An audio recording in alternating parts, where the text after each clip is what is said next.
کبھی کبھی انسان کی اصلیت اس وقت ظاہر ہوتی ہے جب اس کے ہاتھ میں طاقت یا دولت آ جاتی ہے۔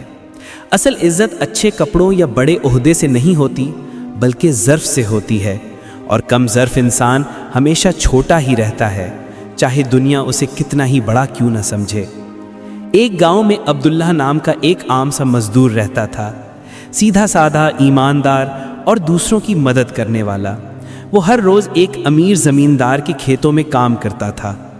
بہت کم مزدوری ملتی تھی مگر وہ صبر سے کام کرتا، کیونکہ وہ کہتا تھا میرا رزق میرے مالک کے ہاتھ میں ہے، انسان تو بس ذریعہ ہے۔ اسی گاؤں میں ایک دوسرا شخص بھی تھا، جمشید۔ پہلے وہ عبداللہ کے ساتھ ہی مزدوری کرتا تھا، مگر قسمت نے ایک دن اس پر دولت کی بارش کر دی۔ اس نے زمین خریدی، دکان کھولی اور آہستہ آہستہ امیر ہو گیا۔ دولت کا غرور۔ جمشید اب بدل چکا تھا۔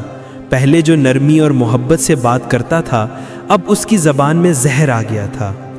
وہ گاؤں کے غریبوں کو حقیر سمجھنے لگا۔ اکثر کہتا یہ لوگ تو بس مانگنے کے لیے پیدا ہوئے ہیں، میں نہ دوں تو ان کا چولہا نہیں جلتا۔ عبداللہ یہ سب سنتا مگر خاموش رہتا۔ ایک دن وہ مزدوری کے لیے جمشید کے پاس گیا۔ جمشید نے طنزیہ انداز میں کہا، عبداللہ، اب تم جیسے لوگ میرے پاس مزدوری کے لیے آتے ہو؟ تمہاری قسمت میں کام ہی لکھا ہے، عزت نہیں۔ عبداللہ نے آنکھوں میں آنسو لیے جواب دیا، جمشید بھائی، دولت اللہ کی امانت ہے، آج تمہارے پاس ہے کل کسی اور کے پاس ہوگی۔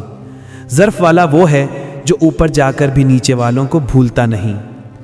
اللہ کا نظام۔ وقت گزرتا گیا۔ ایک دن خبر آئی کہ جمشید کی دکان میں آگ لگ گئی، سارا مال جل گیا اور وہ قرض میں ڈوب گیا۔ کل جو دوسروں کو حقیر سمجھتا تھا، آج خود دوسروں کے دروازے پر مدد مانگنے گیا۔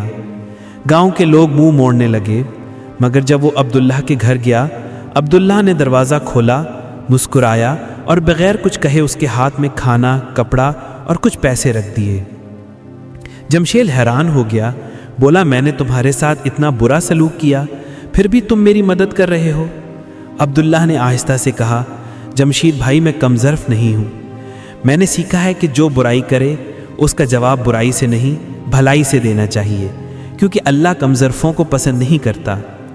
جمشید کی آنکھوں سے آنسو بہنے لگے۔ اس نے کہا، عبداللہ بھائی، آج میں نے سمجھا کہ اصل دولت سونا یا چاندی نہیں بلکہ اچھا ظرف، اچھا اخلاق اور اللہ کا خوف ہے۔ یاد رکھو، دنیا میں کم ظرف انسان کے پاس سب کچھ ہو سکتا ہے مگر عزت نفس اور سکون دل نہیں، اور وہ شخص جس کا دل بڑا ہو اس سے بڑا کوئی نہیں۔ کم ظرف انسان اپنی باتوں سے خود کو چھوٹا کر لیتا ہے، اور بڑا انسان ہمیشہ اپنے اخلاق سے پہچانا جاتا ہے۔